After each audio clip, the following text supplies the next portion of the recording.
Hello everyone, welcome to biology lecture. Myself Somnath Palicha from Saraswat International School, Vapi. As you guys know, we had already started a new crash course with respect to the 2021 NEET. Okay, so हमारा target ये रहेगा कि आप लोगों को इस तरीके से ये जो लास्ट ईयर के क्वेश्चन जो है चैप्टर वाइज कैसे पूछे जाते हैं इसके बारे में बताना, और आप लोगों को इससे एक और बात पता चल जाएगी कि आपको एनसीईआरटी को कितना अच्छे से पढ़ना है, क्योंकि जो मेजोरिटी क्वेश्चंस है वो आपके एनसीईआरटी के बुक से ही आएंगे। ठीक है, तो यहाँ पे आप लोग एक और तरीका सीखोगे कि क्वेश्चंस को डील कैसे करना है, पेशेंस रखना है, क्वेश्चन को समझना है, एंड कोशिश ये रहेगी कि हम लोग आंसर्स को राइट टिक करें। ठीक है, तो बढ़ते हैं हमारे क्वेश्चन सीरीज के पास।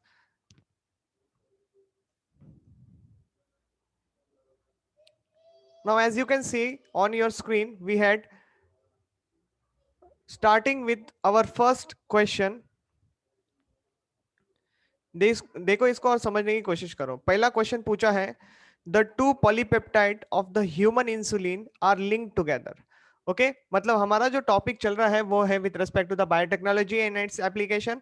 और बायोटेक्नोलॉजी के जो भी प्रोसेस है हम लोग ऑलरेडी कंप्लीट कर चुके हैं, तो अभी वो जो प्रोसेस सीखा था उसको यहाँ पे अप्लाई करना होता है। ठीक है, तो एप्लीकेशन जो बायोटेक्नोलॉजी फील्ड का है वो पहला मेडिकल के रिस्पेक्ट में यहाँ पे पूछा गया है, और यहाँ पे सबसे पहले बात आ रही है ह्यूमन इंसुलिन को लेके।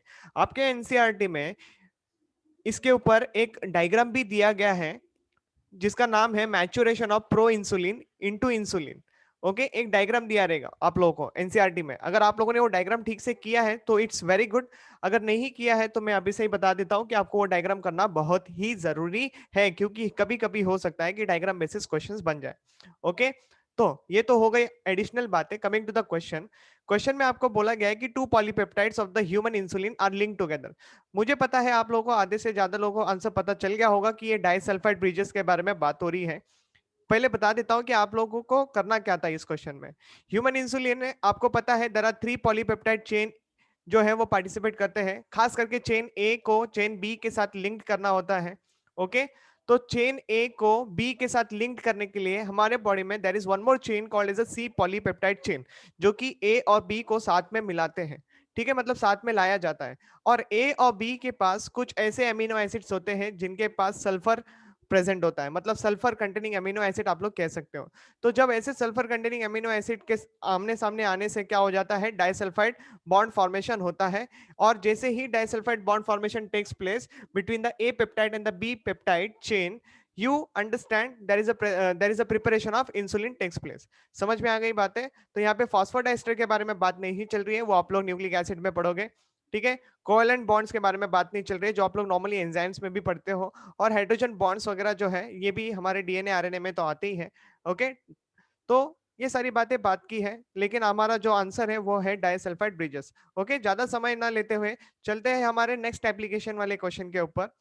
देखो यहाँ पे क्या पूछा गया है, हाइब्रिडोमास, मतलब again a question has been taken. Okay, application field सही है, are the fusion product of. Hybridoma जो है आप लोगों को पता होना चाहिए कि हाइब्रिडोमा इज अ टेक्नोलॉजी।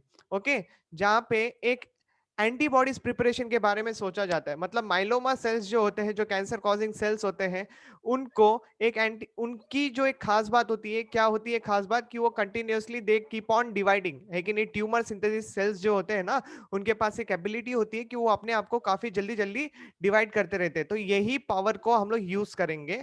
और हमारी एंटीबॉडी जो है ना, वो एंटीजेंस को पहचानती है, लेकिन थोड़ा सा यू कैन से स्पीड जो होती है ना उनकी डिवाइड होने की, वो बहुत कम होती है। तो एंटीबॉडीज अगर जल्दी जल्दी रेप्लिकेट करेंगे तो बहुत अच्छी बात है कि नहीं। तो उसको ध्यान में रखते हुए हम लोग मोनोक्लोनल एंटीबॉडीज पढ़ते हैं। मतलब एक ही सेल से मैं पूरा सिनारियो करूंगा। मतलब देखो यहाँ पे तो क्या हो रहा है, एक नॉर्मल एंटीबॉडी को मैं माइलोमा सेल्स के पास जो डिवाइडिंग वाली एक्टिविटी होती है वो देने की कोशिश करूंगा, जिसके वजह से जो है ये हाइब्रिड सेल फॉर्मेशन होगा। मतलब उसमें दोनों क्वालिटी रहेगी, एक तो कंटिन्यूअसली डिवाइड होने की और दूसरा एंटीबॉडी फॉर्म करने की। तो ये दो प्रॉपर्टी आपको मिल रही है। तो चलो देखते हैं ऑप्शन में क्या दिया है। ओके, पूछा गया hybridomas are the fusion products of, so normal antibody producing cells with myeloma, ये बिल्कुल सही है। Okay, coming to the next part over here, no abnormal antibody, नहीं ये तो आगे पढ़ने का सवाल ही पैदा नहीं होता है। सेक्स सेल्स विद माइलोमा, ये भी नहीं आएगा। And bone cells with myeloma, ये भी सारी बातें यहाँ पे नहीं आती। ठीक है, तो ये 3 ऑप्शंस आपके गलत हो गए और सीधा सीधा आपका आंसर चले जाता है नंबर 1 पे। Fine, coming to the very next point over here. Okay, क्या बोला गया है? BT toxin, BT stand for the bacillus thuringiensis, ये तो आपको पता होगा। ठीक है, बीटी कॉटन के रिस्पेक्ट में आप लोगों ने पढ़ा होगा एनसीईआरटी के बुक में। ठीक है, इज ऑब्टेन्ड फ्रॉम, बड़ा सिंपल सा क्वेश्चन है। ये जो है ये प्रोकैरियोट से मिला जाता है। ठीक है, लेकिन यहाँ पे आप लोग कंफ्यूज मत हो जाना कि प्रोकैरियोट भी है यूकैरियोट भी है करके, या फिर मतलब बोथ 1 एंड 2 का आंसर नहीं। एकदम सिंपल याद रखो, बैसिलस thuringiensis आप लोग बैक्टीरिया से ये सारी बातें डील करते हो यहाँ पे, तो इट्स प्रोकैरियोट्स। ओके, तो सिंपल सा क्वेश्चन था, बड़े आराम से मार्क कर सकते हैं यहाँ पे, आपका टाइम भी सेव हो जाएगा। ठीक है, coming to the next question number 4, the first hormone produce artificially by culturing bacteria, पहला हार्मोन जो बनाया था आर्टिफिशियली, वो भी बैक्टीरिया कल्चर करके। सिंपल आंसर है, इंसुलिन के रिस्पेक्ट में जा रहा है ये बात। ठीक है, तो पहला हार्मोन जो बनाया था वो ई कोलाई कल्चर करके बनाया गया था। मतलब पॉलीपेप्टाइड ए चेन को सेपरेटली ई कोलाई में कल्चर किया गया एंड पॉलीपेप्टाइड बी चेन को सेपरेटली कल्चर किया गया। और फिर हम क्या कर सकते हैं, हम दोनों polypeptide A and polypeptide B chain को साथ में लाके हम इंसुलिन फॉर्मेशन कर सकते हैं। तो बहुत ही सिंपल क्वेश्चन था, एनसीईआरटी से पूछा गया है। ओके, थोड़ा सा स्मार्ट दिमाग काम करोगे यहाँ पे तो आपका आराम से आंसर मारने का चांस बनता है। चलो, मुझे लगता है आपके यहाँ पे 4 क्वेश्चन तो एकदम परफेक्टली राइट जा रहे होंगे। Coming to the next question, find out the pairs which are correctly match, मतलब मैच द फॉलोइंग है यहाँ पे भाई, आपका बोनस मिलना बहुत जरूरी है। ठीक है, तो चलो बढ़ते हैं आगे। क्या बोल रहा है? साइनोबैक्टीरियाज आर बायोपेस्टिसाइड्स, नहीं। Okay, so this is not the correct one. Mycorrhiza solubilization of the phosphate, yes this is right. Coming to the next part, bacillus thuringiensis, yes उनके पास क्रिस्टल प्रोटीन होते हैं जिनको क्राई प्रोटीन कहते हैं हम लोग। सो मुझे यहाँ पे 2 एंड 3 ऑप्शन करेक्ट दिख रहा है। Coming to the next, single cell protein rhizobium, no it is not the correct option. सो आपका सीधा सीधा आंसर दिख रहा है यहाँ पे 2 and 3। So let's check 2 and 3 आपके ऑप्शन में है क्या? Yes, here at point number 2 you are getting your answer. Okay, coming to the question number 6 over here. Okay, थोड़ा सा एनसीईआरटी के साथ चलना, आप लोगों को सारे बातें आराम से डील हो जाएगी और सारे क्वेश्चंस आपके बन जाएंगे। ठीक है, गारंटीड है। Biotechnology one of the very important chapter, neglect किया पछताओगे। ठीक है, बिल्कुल भी रिग्रेट नहीं होना चाहिए, आप लोगों को एनसीईआरटी कंपलसरी पढ़ना है। Coming to the next part, question number 6, human insulin is been commercially produced, commercially produce, अभी सिंपल सा आंसर है यहाँ पे, ई कोलाई के मदद से ही तो बनाया था। अभी जस्ट इसी के रिस्पेक्ट में आप लोगों ने एक क्वेश्चन देखा, तो बाकी का सिनेरियो देखने की जरूरत ही नहीं है। माइकोबैक्टीरियम नहीं। ओके, फिर सेकेरोमाइसिस, यहाँ पे ईस्ट के बारे में बात ही नहीं चल रहा है। राइजोबियम, नाइट्रोजन फिक्सेशन के बारे में बात नहीं चल रहा है। Your straight forward answer is escherichia coli. चलो, वक्त को बर्बाद ना करते हुए क्वेश्चन नंबर 7 की तरफ बढ़ते हैं। ओके, अगेन इंसुलिन के ऊपर दिख रहा है क्वेश्चन, मुझे नहीं लगता अभी ये मुझे बताना चाहिए, राइट? देख लो, चलो फिर भी, human insulin is been commercially produce from a transgenic species of, ये लो फिर से तुम्हारा वही आंसर है, यहाँ पे ले लो, फोर्थ आंसर है। ओके, आधे से ज्यादा लोगों को पता चल ही गया होगा। Coming to the question number 8, cultivation of BT cotton has been much in the news. Okay, BT cotton के बारे में बात चल रही है। The prefix BT stand for, मैंने अभी जस्ट थोड़ी देर पहले आपको एक क्वेश्चन में बताया था, BT stand for the bacillus thuringiensis, क्या वो आपको कहीं दिख रहा है क्या? ओके देखो, बैसिलस thuringiensis, यस आपको दिख रहा है। क्वेश्चन नंबर मतलब 8 का आंसर 4 में छुपा हुआ है। ओके, चलो बढ़ते हैं क्वेश्चन नंबर 9 की तरफ, लेकिन ऑप्शन 4 पढ़ लेना जरूर। Carrying an endotoxin gene from the bacillus thuringiensis, बिल्कुल सही बात है। ओके, क्वेश्चन नंबर 9 की तरफ बढ़ रहा हूं। Which of the following is obtained from the genetic engineering, genetic engineering करके क्या ऑब्टेन किया जा सकता है? क्या हीमोग्लोबिन ऑब्टेन किया जा सकता है? नहीं। ग्लूकोज? नहीं। Golden rice? यस ऑब्टेन किया जा सकता है। गोल्डन राइस हम लोग किसके लिए परफॉर्म करते हैं? विटामिन ए डेफिशिएंसी लोगों के लिए गोल्डन राइस बनाया गया है। ओके, मतलब बीटा कैरोटीन जीन उसमें डाली जाती है, तो ये भी आपको ध्यान में रखना है। उसको ब्राउन राइस भी कहते हैं। So very very important that your first 2 and 4 options are wrong and your third option is correct over here with respect to the question number 9। बहुत ही easy question था। Coming to the question number 10, which one is used in the production of insulin by genetic engineering? क्या बोल रहा है? कौन सा नीचे दिए गए फॉलोइंग एग्जांपल्स है जो मैं genetic engineering as a genetic engineering for insulin production use कर सकता हूं? ओके, आप लोग भी क्वेश्चंस को एनालाइज करो। आंसर आपको ऑलरेडी पता है, इचरेशिया कोला है, क्योंकि ये क्वेश्चन अभी बार बार रिपीट हो रहा है। Coming to the question number 11, चलो क्या बोल रहा है क्वेश्चन नंबर 11 के पास? A hybrid where the cytoplasm of the two parent cells are fused by retaining only one parental nucleus is called. देखो बच्चा लोग, अगर आप लोगों को शायद पता नहीं होगा, this is a definition of hybrid. Okay, so ये आप लोगों को थोड़ा सा मेमोराइज कर सकते हो यहाँ से. ऐसा नहीं बोलना कि एनसीईआरटी से बाहर से लिया हुआ है, नहीं, ये थोड़ा बहुत कहीं ना कहीं लिंक करता है, so it is important part. तो याद कर लेना इसको. A hybrid where the cytoplasm of the two parent cells, okay, दोनों पेरेंट सेल्स का साइटोप्लाज्म यूज किया गया है. ओके, एंड फ्यूज करने का मतलब क्या, they appear like a one parental nucleus is called as a hybrid over here. Okay, coming to the next part, question number 12 को लेके बात करते हैं. मैच द फॉलोइंग बोल रहा है. अगर एक चीज आप लोगों ने सही तरीके से मार ली तो बाकी सारी बातें इजीली हो जाएगी. देखो, बैसिलस thuringiensis, ए ऑप्शन दिया है. ओके, बैसिलस thuringiensis, बीटी बोल रहा है ना, BT stand for the BT toxin. ये लो, ए का आंसर तो मुझे 4 मिल रहा है, कई ऑप्शन में दिख रहा है ए का आंसर 4 है. यस, तो आंसर सी होना चाहिए. देख लो बाकी सारी चीजें मैच होती है कि नहीं होती है, क्योंकि स्ट्रेट फॉरवर्ड मिल रहा है ना. देखो ना, ए का 4 मैच कर लिया तो बाकी सारी बाकी ए का 4 किसी में नहीं दिख रहा है, तो यही होना चाहिए. Okay, rhizobium meliloti. Okay, meliloti example दिया गया है आपके लिए, तो ये ऑप्शन चले जाएगा दिस निफ जीन के लिए. Okay, nitrogen fixation gene. इसके अलावा इस्चेरेशिया कोलाई जो है, ये तो तुमको पता है इंसुलिन के लिए चले जाता है कि नहीं, इंसुलिन के लिए चले जाता है. तो मुझे आगे क्या ऑप्शन बताने की जरूरत नहीं है, आप लोग आराम से देख पा रहे हो कि ये सारी चीजें यहाँ पे मैच कर रही है. ओके, तो 12 का आंसर जो है ये सी आंसर है. थोड़ा सा आप चाहिए तो वीडियो को पॉज करके क्वेश्चन को गो थ्रू कर सकते हो आराम से, ठीक है. Yes, coming to the next part, question number 13 के बारे में बात करते हैं. प्रोडक्ट ऑफ बायोटेक्नोलॉजी इज, अभी इनमें से ऐसे कौन सा जो है उसको प्रोडक्ट बोलेंगे बायोटेक्नोलॉजी का. ट्रांसजेनिक क्रॉप, ये तो मैं मॉडिफाई कर रहा हूं, उसको जेनेटिकली मॉडिफाइड कर रहा हूं. ओके, ह्यूमिलिन, ये मैं ऑब्टेन करने की कोशिश कर रहा हूं. नेक्स्ट, बायो फर्टिलाइजर, यस मैं बना सकता हूं बायो फर्टिलाइजर्स. ओके, सो मैं ऑल ऑफ द अबव पढ़ रहा हूं, तो सही बात है, सब में बायोटेक्नोलॉजी यूज होती है. तो आंसर क्या हो गया तुम्हारा, ऑल ऑफ द अबव हो गया. इजी क्वेश्चन था. Coming to the next part, question number 14 के तरफ बढ़ रहे हैं हम लोग. Okay, so let's proceed with respect to the question number 14. Alpha 1 antitrypsin, जिसको एएटी के नाम से भी जाना जाता है, alpha 1 antitrypsin protein is used to treat which disease. NCERT से लिया गया है बेटा, emphysema is the answer. Okay, NCERT का क्वेश्चन है, आप लोग ने पढ़ा है तो आप लोगों को मिल जाएगा वैक्सीन सेफ्टी में, देखो एक बार. ओके, इसके अलावा वो क्या कहते हैं आप लोग, बायोलॉजिकल प्रोडक्ट्स वगैरह जो ऐसे ट्रांसजेनिक एनिमल्स वाला जो पैराग्राफ है उसको पढ़ो, आप लोगों को मिल जाएगा, ठीक है. एम्फिसीमा के लिए यूज किया जाता है अल्फा 1 एंटीट्रिप्सिन, ये आपको कंपलसरी ध्यान रखना है. इसी के जैसा एक्चुअली एक और चीज होता है जिसको आप लोग पढ़ते हो, सिस्टिक फाइब्रोसिस भी.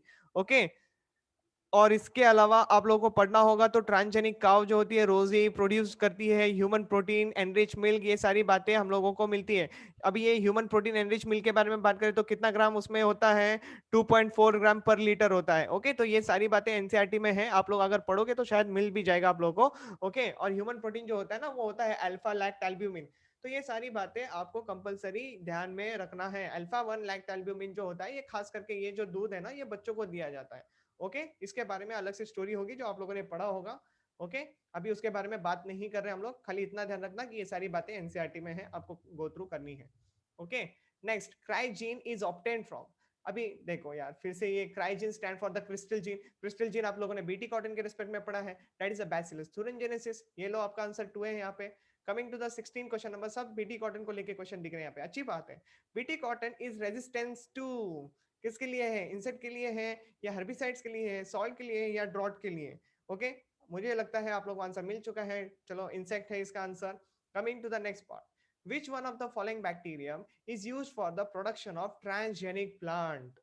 ट्रांसजेनिक प्लांट मुझे ऑब्टेन करना है, कैसे करूंगा, दिमाग लगाओ थोड़ा सा. 17 ऑप्शन है यहाँ पे. ओके, तो देखो, इश्चेरिचिया कोलाई यूज कर सकता हूँ, pseudomonas, staphylococcus aureus and agrobacterium tumefaciens. Agrobacterium tumefaciens से मैं क्या ऑब्टेन कर सकता हूँ, टी आई प्लाज्मिड. है कि नहीं? टीआई प्लाज्मिड जो है ये प्लांट स्पेसिफिक प्लाज्मिड है ना, ये प्लांट स्पेसिफिक है, तो ये तो अच्छी बात है। मैं ये जो प्लाज्मिड है ये मैं एनिमल्स के ऊपर यूज नहीं कर सकता। और टीआई प्लाज्मिड की एक अच्छी बात क्या है, तो ये जो बंदा है एक बार इंड्यूस कर दिया प्लांट में, तो इसको बताने की जरूरत ही नहीं है कि इसको करना क्या है। ये he is very smart, he start its own process. समझ में आ रही है बात? सो एग्रोबैक्टीरियम ट्यूमिफिशियन को यूज कर सकते हैं। सो ये किस में आप लोग पढ़ोगे? बायोटेक्नोलॉजी में, जहाँ पे वेक्टर्स का यूज किया जाता है। तो डिफरेंट टाइप्स ऑफ वेक्टर्स के बारे में जब बात होती है तभी आप लोग इसके बारे में बात करते हो। जैसे कि एक और नाम दे देता हूं मैं, एग्रोबैक्टीरियम ट्यूमिफिशियन, तो आप लोगों को टीआई प्लाज्मिड के नाम से पता चल गया। एक होता है एग्रोबैक्टीरियम राइजोजेन करके, okay, again plant specific plasmid only. तो ये भी आप लोग एक ध्यान में रख लेना। Fine, okay, coming to the next part, question number 18 की तरफ बढ़ रहे हैं। BT brinjal is an example of transgenic crop, सही बात है। Okay, in this BT refers to, अब बीटी का क्या दूसरा सिनेरियो है यार? बीटी ट्यूबरकुलोसिस नहीं, बायोटेक्नोलॉजी ये तो सवाल ही नहीं पैदा होता। बीटी का बीटा कैरोटीन, वो तो with respect to the golden rice के बारे में बात होती है। बीटा कैरोटीन को लेके अगर मैं बात करूं तो वो गोल्डन राइस के लिए चले जाता है, जिन बंदों में विटामिन ए की डेफिशिएंसी होती है ना, अभी थोड़ी देर पहले बताया था मैंने। ओके, सो आपके पास फाइनली आंसर क्या बचता है? Bacillus thuringiensis. मतलब आपने अगर एनसीईआरटी को ठीक से पढ़ा होगा with respect to the BT cotton, तो आप लोगों को बहुत सारे एग्जांपल्स मिले रहेंगे, जैसे कि बीटी कॉटन है, बीटी कॉर्न है, BT rice, tomato, potato, soybean, ये सारी बातें आती हैं। ओके, ब्रिंजल भी उसका ही एक हिस्सा माना जाता है। ओके, तो इतने सारी बातों को अगर आप लोगों ने ठीक तरीके से डील करना सीख लिया तो आपका काम इजी हो जाएगा। ठीक है, तो बड़े आगे लेक्चर में। फाइन, तो इसका 18 का आंसर जो है वो 4 आंसर हो जाता है यहाँ पे। ठीक है, so let's move ahead with respect to the question number 19। Yes. So now our time is with respect to the question number 19. The first human hormone which is produced by recombinant DNA. अच्छा, RDNA के बारे में बात चल रहा है। Recombinant DNA मतलब क्या? RDNA। ओके, RDNA मतलब क्या? जिसके अंदर एक जीन ऑफ इंटरेस्ट ऑलरेडी डाला हुआ है। ओके, तो क्या चीज ऐसी जो रिकॉम्बिनेंट डीएनए की मदद से पताई की जा सकती है? और ये क्या बोल रहा है? First human hormone. ले लो बेटा आंसर, इंसुलिन है यहाँ पे, बात खत्म। समझ में आ रही है बात? ऑलरेडी डील किया आप लोगों ने इसके ऊपर क्वेश्चन। ओके, क्वेश्चन नंबर 20 के बारे में बात करते हैं। In vitro clonal propagation, clonal propagation की बात चल रही है, वो भी in vitro, in plants are characterized bye,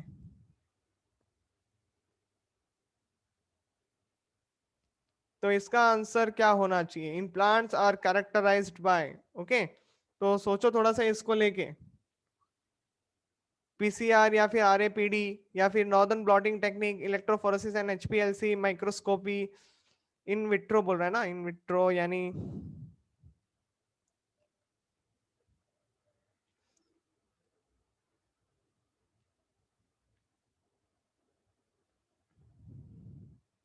in vitro clonal propagation के बारे में बात चल रही है। इसका मतलब जगह पे ही चीजों को क्लोनल यानी उसका रेप्लिकेट करवाया जा रहा है।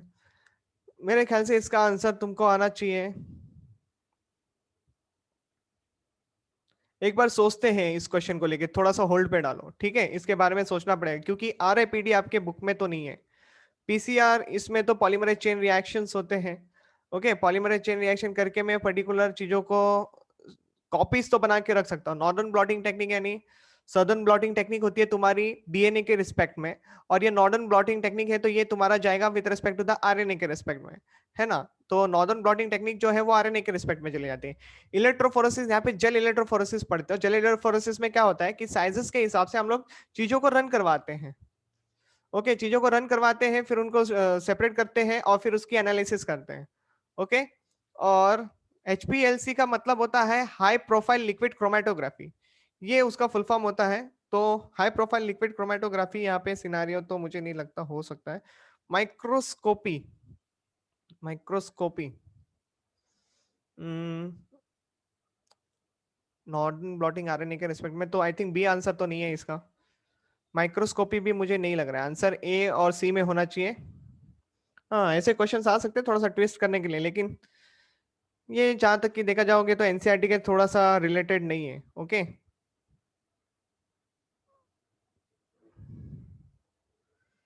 आई थिंक सी आंसर होना चाहिए यहाँ पे। Still it is a doubt, एक बार आप लोग भी गो थ्रू करो और मुझे भी आंसर बता देना यार।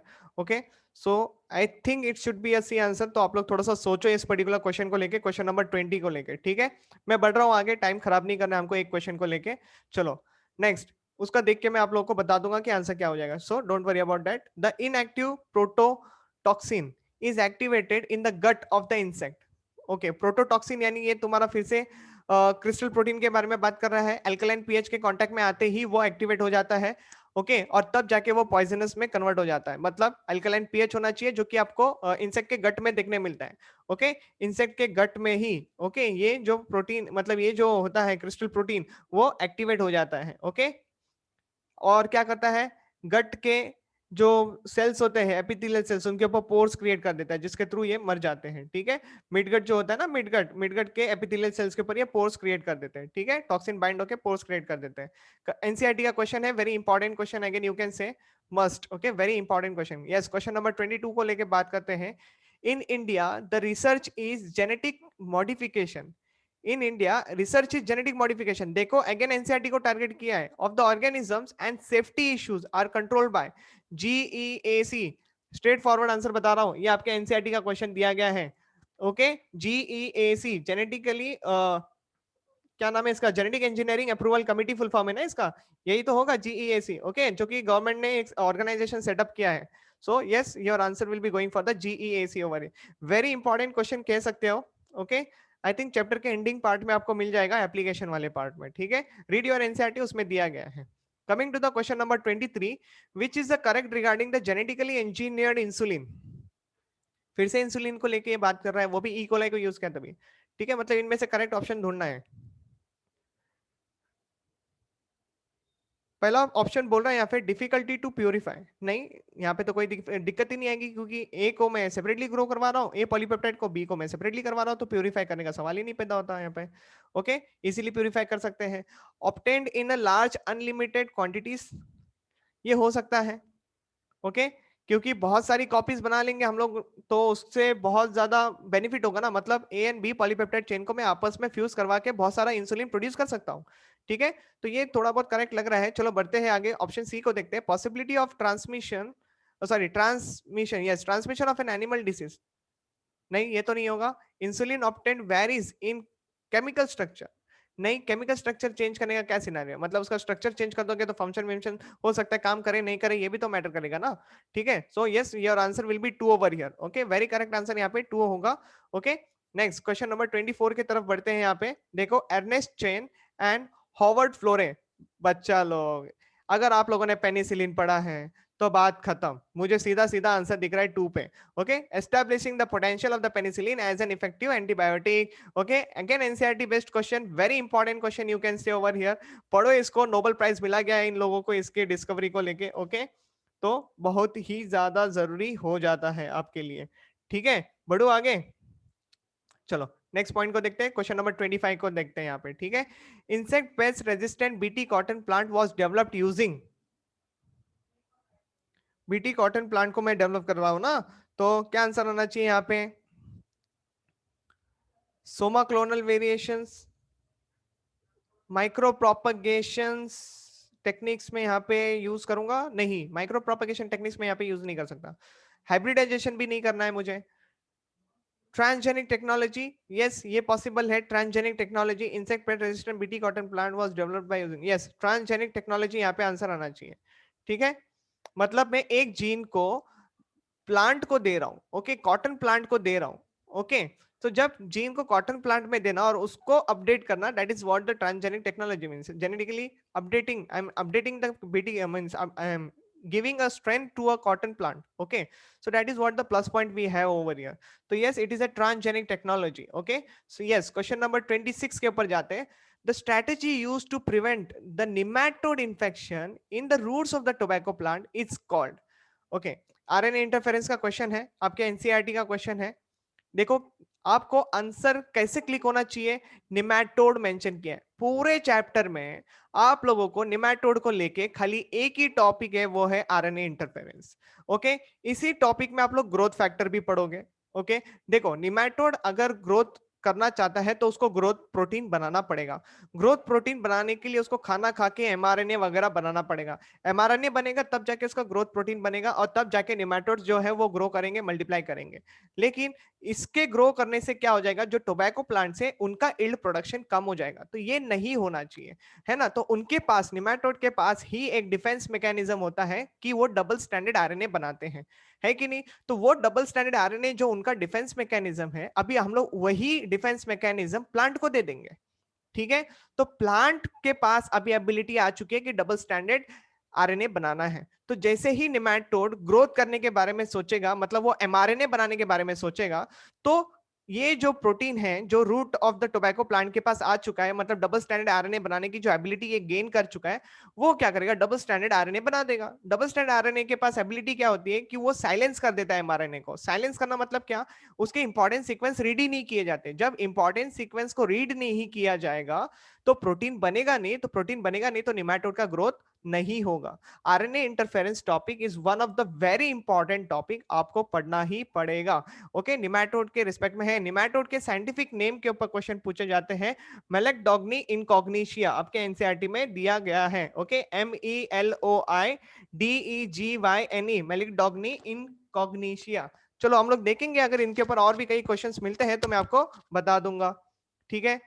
ये लो निमेटोड के बारे में, आप लोग इतना लकी लोग हो ना, देखो जैसे बोला और आपके सामने क्वेश्चन हाजिर हो गया। Name the nematode which infect the roots of the tobacco plant, है ना, meloidogyne incognita. So this is what you are getting the straightforward bonus from your NCERT, ठीक है। हाँ, ये तो बीटी बैसिलस thuringiensis पता चल गया है। यहाँ पे Cry1AC के बारे में मेंशन है। बच्चा लोग मैं आपको बता देता हूँ इसके बारे में, क्योंकि आप लोग अगर इस पॉइंट को निग्लेक्ट करोगे तो शायद आपके इस पर्टिकुलर पॉइंट को लेके जो बनते हैं क्वेश्चंस वो आप लोग खराब कर दोगे, मतलब मार्क्स गवा दोगे। तो ये नहीं होना चाहिए, ठीक है। कुछ प्रोटीन्स होते हैं ना जिनका जीन्स जो होता है जैसे कि अगर मैं यहाँ पे लिख दूं cry CRY cry 1 capital ANC, ये एक होता है। और दूसरा होता है क्राई CRY क्राई, फिर 2, है ना, cry 2 capital A and B। ये दोनों जीन्स जो है ये क्या करते हैं, ये क्या करते हैं, ये कंट्रोल करते हैं कॉटन बॉल वॉर्म्स को। किसको कंट्रोल करते हैं, बॉल वॉर्म्स को कंट्रोल करते हैं। ये आपको कंपलसरी ध्यान रखना है, कॉटन बॉल वॉर्म्स को। अगर आप लोगों ने बीटी कॉटन का पैराग्राफ पढ़ा है तो आप लोगों को समझ में आ जाएगा। लेकिन एक और बात है, ये दो के अलावा there is one more person called as a Cry1AB। क्या बोला जाता है, यहाँ पे लिख देता हूं, cry, okay, 1A and B small. Okay, ये जो जीन जो होता है ना, ये कॉर्न बोरर को कंट्रोल करता है। कहां पे लिख दो, यहाँ पे मेरा हाइलाइटर काम नहीं कर रहा है, CORN, corn borer, BORER। Okay, so ये सारी बातें ना बेटा आपको ध्यान में रखनी है। ओके, क्लियर है। Please read your NCERT book, सारे क्वेश्चन एनसीईआरटी से हैं। ओके, हार्डली 1 और 2, वो 20 वाला क्वेश्चन जैसे स्ट्रेस दिया वो थोड़ा सा हो सकता है एक क्वेश्चन, लेकिन इसे उम्मीद थोड़ी ना टूट जाती है हमारी, ठीक है। बढ़ते हैं आगे, चलो नेक्स्ट। क्या बोल रहा है, a transgenic food crop which may help in solving the problems night blindness in developing countries. Night blindness, vitamin A deficiency, बात खत्म। येलो गोल्डन राइस एग्जांपल है तुम्हारा बीटा कैरोटीन वाले पार्ट को लेके। Flavour saver tomato, it's one of the application, लेकिन वो यहाँ पे आई को लेके नहीं आता है, बीटी सोयाबीन को लेके बात नहीं चल रही है। ओके, ये स्टार्क लिंक मेज जो है, I don't know what is this and all. Okay, so but your rest 3 answers are actually a kind of you can say biotechnology NCERT का टॉपिक ही है। फ्लेवर सेवर टोमेटो आपके NCERT में तो नहीं है, लेकिन फिर भी पढ़ाया जाता है। So it is one of the important topic. Okay, अगर क्वेश्चन आते हैं तो मैं बताऊंगा किस तरीके से पूछे जाएंगे, ठीक है। फिलहाल के लिए बढ़ रहा हूं आगे with respect to the question number 29 over here. RNA मतलब क्या, आरएनए इंटरफेरेंस के बारे में बात चल रही है। तो ये लो, ए का आंसर 3 दिख रहा है मुझे यहाँ पे। अब ढूंढो ए का आंसर 3 किस में है। ओले, ये लो बेटा, तुम्हारा आंसर रेडी है, ए आंसर है तुम्हारा, मार्क कर लो बेटा। एलिसा, एंजाइम लिंक्ड इम्यूनोसॉर्बेंट एसे, ये किसके लिए होता है, एंटीजन एंटीबॉडी डिटेक्ट करने के लिए। तो बी का 4 है, यस बी का 4 है। Okay, PCR polymerase chain reaction किसके लिए होता है, ये पॉलीमरेज चेन रिएक्शन किसके लिए परफॉर्म किया जा सकता है, देखो ना यहाँ पे सी का answer 2, early detection of the HIV. Okay, और फिर cry I A B, what is this cry I A B, ये तो अभी मैंने तुम लोगों को बताया, कौन बोरर है कि नहीं, कौन बोरर, देखो यहाँ पे मिल गया, खत्म, कौन बोरर हो गया ना सिनारियो, बस और क्या चाहिए तुम लोगों को। और कॉटन बॉल वॉर्म के रिस्पेक्ट में तो मैंने दो बताए थे, एक था तुम्हारा cry 1 AC and cry 2 AB। Okay, 1 and 2, okay, AC and AB आपको ध्यान में रखना है। ओके, सही अल्फाबेट सही जगह पे दिमाग लगना चाहिए आप लोगों का। Okay, yes, coming to the next part, question number 30 को लेके बात करते हैं।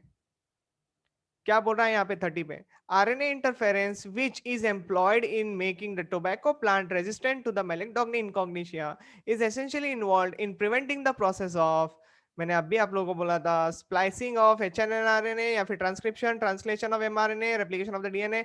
देखो, साइलेंसिंग ऑफ द mRNA बनाना है तो तुमको क्या चाहिए, ट्रांसक्रिप्शन प्रोसेस चाहिए कि नहीं चाहिए।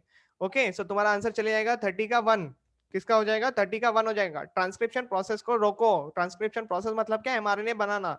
ओके, एमआरएनए बन गया तो बात खत्म, एमआरएनए बना तो फिर उसका ट्रांसलेशन वगैरह सब प्रोसीजर होगी, तो silencing of the mRNA in short transcription को टारगेट करना है। Okay, again read your NCERT, very very important. Okay,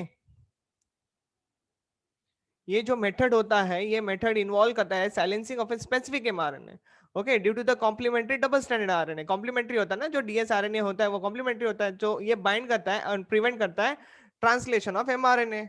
क्या प्रिवेंट करता है, translation of mRNA. Sorry sorry sorry sorry, ये तो तुम्हारा आंसर गलत हो गया यहाँ पे, इसका आंसर 1 तो नहीं आएगा, इसका आंसर ये आ जाएगा, ट्रांसलेशन ऑफ एमआरएनए। मतलब मैं ग्रोथ प्रोटीन नहीं बनाना चाहता ना, ग्रोथ प्रोटीन बनाने का मतलब क्या है, एमआरएनए का रीड होना जरूरी है, तो एमआरएनए का रीड हो गया तो फिर बात खत्म, this is what your answer should be. Okay, यहाँ पे 30 का आंसर 2 आना चाहिए, ट्रांसलेशन ऑफ एमआरएनए। ठीक है, इसी को तो हम लोग कहते हैं साइलेंसिंग ऑफ एमआरएनए। ठीक है, चलो नेक्स्ट, एडीए डेफिशिएंसी मतलब क्या, जीन थेरेपी से क्वेश्चन उठाया गया है। बेटा ये क्वेश्चन 2018 में भी आया था, लेकिन with respect to the vector पूछा गया था। ओके, तो यहाँ पे क्या है, ADA deficiency results in increase in the risk of the infertility. नहीं, इनफर्टिलिटी को लेके नहीं होता, ये इम्यूनिटी को लेके क्वेश्चन होता है। तो क्या इम्यूनिटी वाला पॉइंट है यहाँ पे, inability of the immune system to function normally, ये हो गया ना तुम्हारा आंसर। बस एडीए डेफिशिएंसी में क्या होता है, एडिनोसाइन डीएमिनेस, ये जो एंजाइम होता है ना, ये मदद करता है हमको बी एंड टी लिम्फोसाइट्स वगैरह बनाने में। इसकी अगर डेफिशिएंसी हो जाएगी तो बी एंड टी लिम्फोसाइट्स बनेंगे ही नहीं बॉडी में। अगर बी एंड टी लिम्फोसाइट्स नहीं बनेंगे तो पर्सन के पास इम्यूनिटी नहीं होगा। Okay, he can also suffer from the severe combined immunosorbent ऐसे वगैरह, है कि नहीं। तो मतलब स्किड जिसको कहते हैं, ये सारी नाम की बीमारी भी होने के चांसेस है। इन शॉर्ट, तो एडी डेफिशिएंसी क्या होता है, नॉर्मल हेल्दी पर्सन से वो पर्टिकुलर जीन्स ली जाती है, उसको रेट्रोवायरस में डाल के फिर वो पर्टिकुलर पेशेंट्स को या फिर रिसीवर को दिया जाता है। ओके, डोनर से जीन निकाल के रेट्रोवायरस में डालना होता है। Retrovirus is a vector ovarian, और वो रेट्रोवायरस से सीधा बोन मैरो में डालना होता है ऑफ द पेशेंट्स। ओके, इससे क्या हो जाएगा कि पेशेंट जो है वो बी एंटी लिम्फोसाइट्स बना पाएगा और उसके पास खुद की इम्यूनिटी होगी। हाँ, अगर बच्चों में हो रही है ये सारी बातें तो बात ठीक है, लेकिन अगर बड़ों में हो गया, बूढ़ों में हो गया, मतलब क्या सिनेरियो हो जाएगा, यहाँ पे उनको बार बार इंजेक्शंस लेने पड़ते हैं। Okay, so that is what the scenario, एक होता है लाइफ लॉन्ग इम्यूनिटी मिल जाना और एक होता है बाद में इंजेक्शन के थ्रू काम चलाना। ओके, सो ये भी एक तरीका है। Just keep in mind, ADA deficiency है, इम्यूनिटी रिलेटेड प्रॉब्लम्स को डील करती है, बी एंड टी लिम्फोसाइट्स बनाने में फेल हो जाता है। ओके, ये तुमको ध्यान रखना है। एडीए का डेफिशिएंसी भी आपको याद रखना है, adenosine deaminase is the enzyme. Okay, okay, चलो क्वेश्चन नंबर 32 को लेकर डील करते हैं। Select the correct option for the given statement 1 2 3 4। Okay, चार ऑप्शन दिए गए हैं, करेक्ट वाला पूछ रहा है यहाँ पे, be ready for this. Okay, a transgenic cow Rosie produces human protein enriched milk which is nutritionally more balanced product for the human babies than the natural cow milk। क्या ये सही है? यस, अभी थोड़ी देर पहले इसको लेके मैंने बात की थी, अल्फा 1 लैक्ट एल्ब्यूमिन वाले प्रोटीन को लेके। ठीक है, ह्यूमन मिल्क प्रोटीन जिसको कहते हैं, उसको काउ में डाला जाता है। Okay, milk produce by the transgenic cow Rosie contains 2 to 4 grams of the protein per litre, ये मैंने अभी आप लोगों को बताया है। Okay, so this is one of the very important thing. और next, in above mentioned milk, in two statement the alpha 1 lactalbumin albumin is लो, है कि नहीं, क्या सोच रहे हैं आप लोगों को, सारे पॉइंट सही लग रहे हैं, ढूंढो। तो स्टेटमेंट 1 2 एंड 1 3, सॉरी यहाँ पे ये 1 2 आना चाहिए, ये 1 3 3 डबल हो गया, so it should be 1 2 and 3। Okay, are the true statement, but statement 3 does not given the correct explanation of the I, so it is wrong. Okay, मतलब ये स्टेटमेंट तुम्हारा रॉन्ग हो गया। चलो स्टेटमेंट 2 पढ़ते हैं। Statement 1 2 3 are true and statement 3 gives the correct explanation of the 1। तो ये तुम्हारा करेक्ट आंसर है, मुझे आगे जाने की जरूरत नहीं है। ठीक है, ऐसे लंबे क्वेश्चन थोड़ा सा सोचने के लिए मजबूर भी कर सकते हैं। ओके, ये डिपेंड करता है आप लोगों ने एनसीईआरटी कितने अच्छे से पढ़ा हुआ है। ठीक है, ये लो तुम्हारा question number 33, match the following. क्या आप लोग इसका आंसर मार सकते हो कि नहीं मार सकते? अभी सर क्वेश्चन तो पढ़ने दो। ठीक है, तो क्या बोल रहा है? Golden rice. गोल्डन राइस का क्या आता है यहाँ पे? Semi dwarf variety. देखो है क्या सेमी डॉर्फ वेराइटी? नहीं नहीं नहीं नहीं नहीं, जेनेटिकली मॉडिफाइड क्रॉप होता है ना ये तो। सेमी डॉर्फ वेराइटी क्या बोल रहा हूँ, वो तो राइस का हो जाएगा। Genetically modified crop over here. Okay, और ये सेमी डॉर्फ वेराइटी इसका हो जाएगा। क्या ए का आंसर 4 और बी का आंसर 3? ऐसे कुछ इधर दिख रहा है क्या? ए का 4, बी का 3, और किधर है क्या? 4 यहाँ पे है लेकिन 1 यहाँ पे है, 3 यहाँ पे लेकिन 1 यहाँ पे। तो ये तुम्हारा आंसर हो गया। आगे पढ़ लो, आप लोगों को समझ में आ जाएगा। ओके, हिमगिरी हो गया तुम्हारा क्रॉस्ड, और पोमैटो जो है तुम्हारा हो जाएगा ये ऑप्शन सोमैटिक हाइब्रिड। ओके, सो बात खत्म। This is a somatic hybrid over here, और हिमगिरी जो है ये क्रॉस ब्रीड के लिए ऑप्शन चले जाएगा। Question number 34, hepatitis B vaccine. Hepatitis B vaccine, okay, vaccine safety को लेके बात कर रहा है। कंबाइंड वैक्सीन होती है या डीएनए वैक्सीन होती है, रिकॉम्बिनेंट एंटीजन वैक्सीन होती है, पॉलीसेकेराइड वैक्सीन? ओके, इसका आंसर आपका ह्यूमन हेल्थ एंड डिसीज में भी मिल जाएगा। ओके, हेपेटाइटिस बी का जो ऑप्शन है यहाँ पे दिया गया है, it is a recombinant antigen vaccine. Okay, antigen जो होते हैं उनको थोड़ा सा साइलेंस करके फिर उनसे एंटीबायोटिक्स वगैरह ऑब्टेन की जाती है। So it's a kind of recombinant DNA technology only over here. तो यस, इसका आंसर सी हो जाएगा। ओके, मेरे ख्याल से तो यही आंसर होना चाहिए। बाकी यहाँ पे polysaccharide, combined vaccine, DNA vaccine वगैरह ऐसा सब नहीं होता है। Okay, so your more option जो चांसेस रहते हैं आपके करेक्ट होने के वो यही है। ओके, रिकॉम्बिनेंट एंटीजन वैक्सीन, तो ये आंसर होगा। Coming to the 35, human insulin is been commercially produce from the transgenic species of. यार ये फिर से आ गया तुम्हारा ई कोलाई आंसर है। 35 का 1 आंसर है। Okay, 36, one of the advantages of the developing transgenic mice is that very useful to study vaccine safety. Yes, in producing new varieties of the mice. हम लोग न्यू वेराइटी ऑफ माइस थोड़ी ना बनाते हैं। ठीक है, in developing shows the piece example, नहीं। In gene targeting, नहीं। तो वैक्सीन सेफ्टी के लिए हम लोग माइस का यूज करते हैं। Okay, coming to the next part, transgenic animals are generally produced for all of the following needs. Okay, मतलब ट्रांसजेनिक एनिमल जो होते हैं वो हम लोग प्रोड्यूस करते हैं। ओके, कुछ कामों के लिए, खाली एक काम ऐसा है जो यहाँ पे मदद नहीं करता है। ठीक है, testing of chemical safety, yes it is possible. Testing of vaccine safety, obviously it is possible. Stimulation of parthenogenesity, ये तो नहीं आएगा। Production of pharmacologically important proteins, yes proteins बनाने के लिए, जैसे कि हम लोग इंसुलिन वगैरह बनाने की बात करते हैं तो उसके लिए यूज कर सकते हैं। लेकिन ये आंसर होना चाहिए यहाँ पे option number 3। Okay, so your correct option is 3 over here. Coming to the question number 37, sorry 38, clot formation can be prevented by the treatment with. Okay, clot formation के बारे में बात चल रहा है यहाँ पे। सो इसका करेक्ट आंसर है clot formation, try TPA. TPA DNA recombinant DNA अगर यूज करूंगा तो वो ब्रेक डाउन करेगा। यहाँ पे क्लॉट, क्लॉट के बारे में क्या चल रही है बातें? ओके, टीजीएफ बी, ये तो मैंने सुना नहीं है। रिकॉम्बिनेंट वैक्सीन का सिनेरियो तो नहीं लगता है। मेरे ख्याल से आंसर सी होना चाहिए। I am doubt over here, let me check about this. Okay, अगर मैं होता तो मैं इसको तुक्का मारता। आप लोग ऐसा मत करना, अगर आप लोग डाउट में हो तो इसको ऑप्शन में छोड़ दीजिए। ठीक है, इसको मैं चेक करके आपको बता दूंगा। 38 का बताना है और 20 का क्वेश्चन का बताना है। ठीक है, in which field amplification, sorry application of the biotechnology occurs, applications of biotechnology occur. ठीक है, इजी आंसर है क्या 39 का? क्या मैं बायोटेक्नोलॉजी यहाँ पे अप्लाई कर सकता हूँ? बायोमेडिसिन में बिल्कुल, एग्रीकल्चर में यस, एनवायरमेंटल फील्ड में बिल्कुल, all of this. Okay, answer will be all of this. 39 question हो चुके हैं। चलो फटाफट 50 क्वेश्चंस का टारगेट है हमारा। क्या ये एक लेक्चर में हो जाएगा? चलो देखते हैं, अभी मुझे और 10 क्वेश्चन डील करने हैं। अ desirable change in the genotype of an organism is obtained by, a desirable change in the genotype of an organism. Okay, genotype के बारे में बात करना है तो मैं ऑब्टेन कर सकता हूँ। ओके यस, डीएनए रेप्लिकेशन करके चेंजेस नहीं, प्रोटीन सिंथेसिस करके,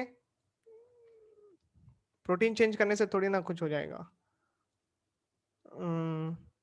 डीएनए टेक्नोलॉजी, डीएनए मिसिंग वगैरह करने से या फिर डीएनए एडिशनल करने से जीनोटाइप में चेंजेस देखने को मिल सकते हैं। यस, सो कैरियोटाइप एनालिसिस चेंजेस हो जाएंगे। कैरियोटाइप एनालिसिस हो जाएगा मतलब कैरियोटाइप टेक्निक जो है वो चेंज हो जाएगा, तो फिर हो सकता है मतलब 44 क्रोमोसोम्स जो होते हैं वो तुम्हारे ऑटोसोम्स होते हैं, बचे हुए 46 एंड 47 ये तुम्हारे सेक्स क्रोमोसोम्स होते हैं। अगर मैं ऑटोसोम्स या सेक्स क्रोमोसोम में थोड़े बहुत चेंजेस करता हूँ, प्लस माइनस का सिनेरियो अगर मैं लेके भी आऊँ, तो भी शायद यहाँ पे पॉसिबिलिटी है कि वेरिएशंस देखने मिले जीनोटाइप्स वाले सिनेरियो में। ओके, एमआरएनए फॉर्मेशंस का सिनेरियो यहाँ पे नहीं आना चाहिए। मेरे ख्याल से आंसर सी आना चाहिए इसका, DNA technology. Okay, coming to the next part over here, more than 95% of the transgenic animals are, देखो सबसे छोटा ऑर्गेनिज्म, सबसे अच्छी बात। ओके, तो रैबिट यूज किया जाता है। ओके, फिश का तो रेयरली कह सकता हूं मैं, काउस यूज किए जाते हैं, लेकिन माइस, माइस जो है ये सबसे छोटा ऑर्गेनिज्म है, सबसे छोटा organism is a very good thing. और दूसरी बात, ये हमारे बॉडी सिस्टम से मैचअप भी खाते हैं, तो अच्छी बात है ना। तो मेरे ख्याल से तो आंसर 2 आना चाहिए, that is a perfect answer for this question. Okay, चलो नेक्स्ट 42 स्टेटमेंट, मतलब 42 क्वेश्चन के पास चलते हैं। पूछ रहा है सेलेक्ट द रॉन्ग स्टेटमेंट, गलत स्टेटमेंट को जज करने के लिए बोल रहे हैं यहाँ पे। Okay, human insulin is been commercially produce, बात सही है, for a transgenic species of the Escherichia coli, बिल्कुल सही बात है। Okay, genetically modified Bacillus thuringiensis is used as biopesticides on a commercial scale. Biopesticides का यूज थोड़ी ना किया जाता है। ओके, ये बायोपेस्टिसाइड्स तो नहीं है, ये तो इंसेक्टिसाइडल प्रोटीन है। ओके, क्या है ये? इंसेक्टिसाइडल प्रोटीन है, तो ये स्टेटमेंट रॉन्ग है।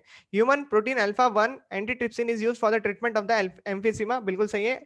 और बीटी क्रायोजीन 1 ऐसी, ये जो है ये तुम्हारा कंट्रोल करता है कॉर्न बोरर, यस ये भी बिल्कुल सही है, अभी थोड़ी देर पहले हम लोगों ने डिस्कस किया।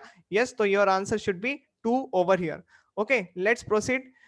What is the advantages of the clinical use of the humulin over use of the conventional ox or pig insulin? Ox या फिर पिग इंसुलिन, मतलब advantages of clinical use of the Humulin. Humulin मतलब ये बनाया गया हुआ insulin है, ठीक है, आर्टिफिशियली बनाया गया हुआ इंसुलिन है। ओवर मतलब अच्छा ठीक है, अच्छी बात होनी चाहिए ना। अभी देखते हैं यहाँ पे, it does not cause immunological problems, yes ये बिल्कुल सही पॉइंट है। It is cheaper for the patient, नहीं ऐसी कोई बात नहीं होती। It is produce by the E coli in our intestine, गलत बात, इंटेस्टाइन में नहीं बनाते, देयर इज नो एडवांटेजेस, नहीं ऐसा थोड़ी ना एडवांटेजेस होता है। तो यस, एडवांटेजेस क्या है, हमारे इम्यूनोलॉजिकल सिस्टम को कोई प्रॉब्लम नहीं होता है। So your best answer will be 3 over here. Okay, 44 के बारे में बात करते हैं, which one is wrong in relation to the transgenic BT cotton plant? Okay, in BT cotton plant के बारे में बात कर रहा है 44 question number. Okay, so crop yield loss due to the attack by the Bacillus thuringiensis bacterium is reduced। Cross yield loss थोड़ी ना होता है, रॉन्ग बोल रहा है ना, यस रॉन्ग बोल रहा है, तो ये तो रॉन्ग है statement. Crop yield loss due to the attack by the lepidopteran insect pest is reduce, yes ये बिल्कुल सही है, एनसीईआरटी में लाइन दी गई है। Use of the chemical insecticides in the cotton field is minimize, ये भी पॉइंट दिया गया है। Better quality of the cotton is, yes obviously ये तीनों पॉइंट आपके एनसीईआरटी में मिल जाएंगे बच्चा लोग। Okay, so this is your answer, 44 का ए आंसर आना चाहिए। देखो ये क्वेश्चन आपको कंपलसरी सोचने के लिए मजबूर करेगा।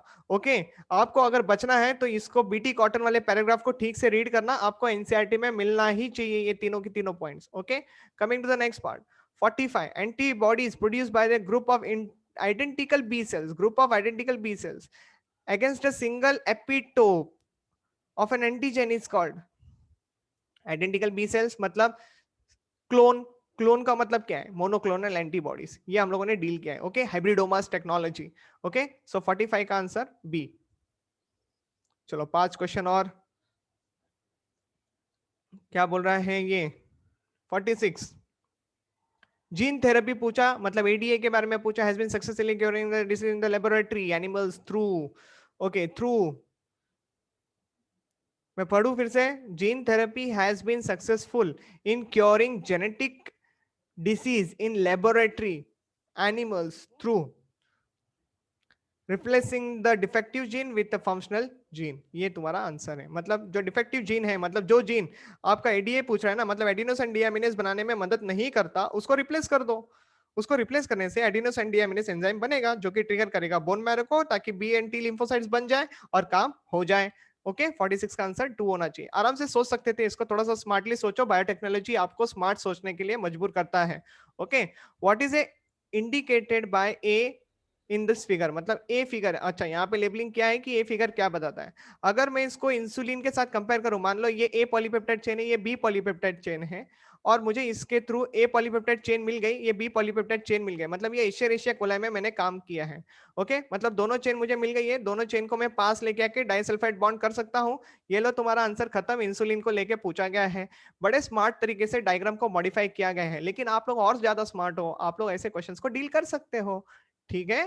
Yes, coming to the next question, number 48. Use of bioresources by the multinational companies, okay, and the organization without authorization from the concerned country and its people called. देखो, बिना ऑथराइजेशन के ना, विदाउट ऑथराइजेशन चोरी होती है, ये bio piracy होता है। आंसर पढ़ो NCERT, very important part. Okay, next, in India, the organization responsible for the assigning the safety of introducing the genetically modified organisms for public use is, खत्म answer, ये लो तुम्हारा यहाँ पे पड़ा हुआ है 49 का 4 पे। ओके, कैसे पता किया, देखो यहाँ पे बोला है रिस्पॉन्सिबल ऑर्गेनाइजेशन, है ना, तो ये एक ही बात है जो तुम्हारे एनसीईआरटी के बुक में है जीईएसी को लेके। Okay, that is a genetically engineering approval committee, a new variety of the rice, खत्म, बासमती। ओके, फिर भी पढ़ लो, patented by the foreign company through such varieties have been presented in the India for a long time. Okay, this is related to the basmati. Okay, basmati के respect में काफी सारे questions बनते हैं, read your NCERT, very very important. 20,000 है ना, 2 lakh varieties जो है ना वो राइस के इंडिया में। ओके, तो ये आपको कंपलसरी पढ़ना जरूरी है। ओके,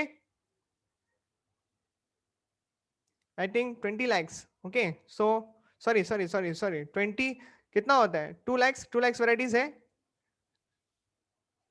है ना, तो 2 लाख वैरायटी आपको बासमती राइस के बारे में तो मिल ही जाएगी। So keep reading your NCERT, very very important. Here we had completed our crash course chapter, you can say 12 total, हमारे 4 चैप्टर जो है क्रैश कोर्स में अपलोड हो चुके हैं। जेनेटिक्स के रिस्पेक्ट में मैंने सारी बातें क्लियर कर दी है, प्रिंसिपल ऑफ इनहेरिटेंस हो गया है, मॉलिक्यूलर जेनेटिक्स हो गया है, and both the topic of the biotechnology we had discussed. Okay, so मिलेंगे आपको नेक्स्ट लेक्चर वीडियो के साथ, तब तक के लिए take care, bye bye, see you.